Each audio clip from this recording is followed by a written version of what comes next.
milieu des années 90, la mode des mascottes animales faisait toujours rage, pour le meilleur et pour le pire.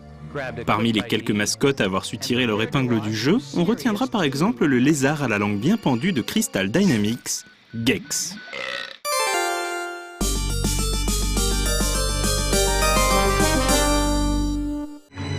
Le premier épisode de Gex débarque sur la console 3DO en 1994.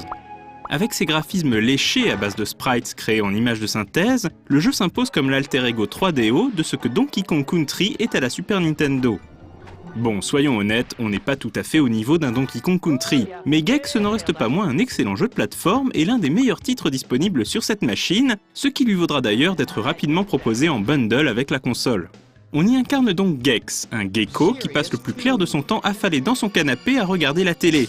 Cette addiction aiguë à la zapette lui vaut d'être capturé par Rez, une entité malfaisante et vaguement aliénoïde de la médiadimension, le monde parallèle dans lequel toutes les émissions de télé existent pour de vrai.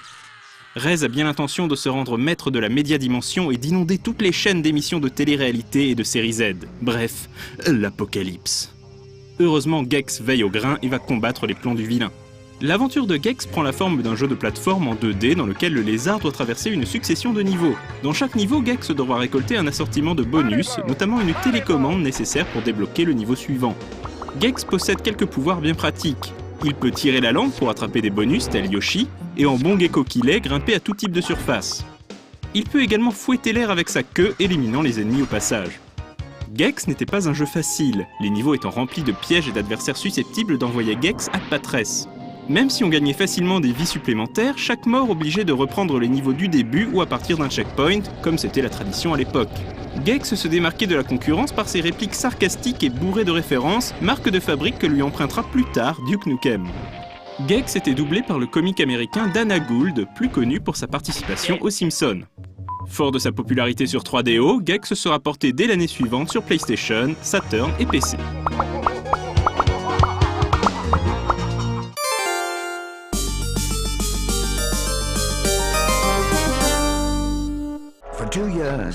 Gex fait son grand retour 4 ans plus tard dans Gex Enter the Gecko, une nouvelle aventure tout en 3D.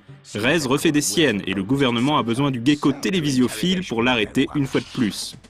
Après quelques arguments percutants, une grosse somme d'argent et la possibilité de porter un costume façon James Bond, Gex est convaincu de repartir dans la médiadimension affronter sa némésis.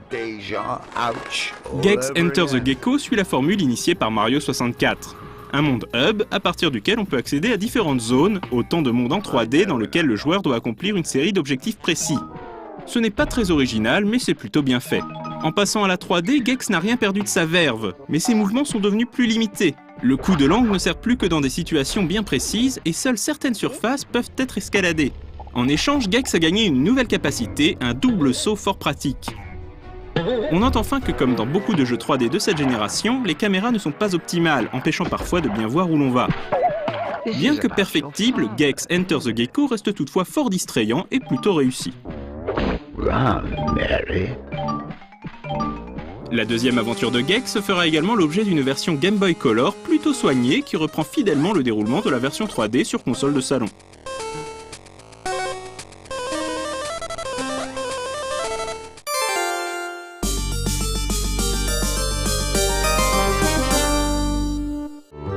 Gex revient une troisième et dernière fois sur PlayStation et Nintendo 64 avec Gex Deep Cover Gecko, paru en France sous le nom Gex contre Dr. Rez. Comme son nom l'indique, Rez est à nouveau de retour pour terroriser la médiadimension. Pour attirer Gex dans un piège, il a capturé la plantureuse agent Extra, incarnée en live par Marlis Andrada, issue des pages de Playboy et des plages d'Alerte à Malibu. Comme on pouvait s'en douter, la belle a davantage été recrutée pour son décolleté que pour ses talents d'actrice. Écoutez bien, gardez votre montre avec vous pour rester joignable. J'insiste, il faut me sortir d'ici. J'ai besoin de vous. Oui, toi et toutes les autres beautés prisonnières d'un poste de télévision. Vite, à la Jexcar! Du reste, la tactique sera couronnée de succès puisque Gex 3 obtiendra les meilleures ventes de la série. Niveau gameplay, Gex 3 est très similaire à l'épisode précédent. Il n'a perdu aucune de ses qualités, ce qui est louable, mais n'a pas non plus corrigé ses défauts, ce qui est bien dommage.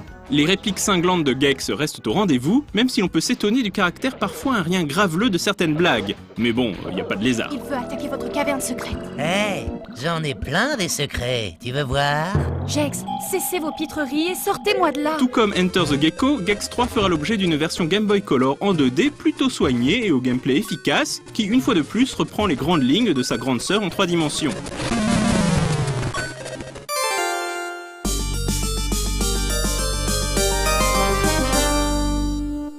S'il n'a jamais fait partie des ténors de la plateforme, Gex le Gecko aura été l'un des premiers succès du studio Crystal Dynamics et aura eu le mérite de nous faire partager sa passion en nous scotchant à notre tour devant le petit écran.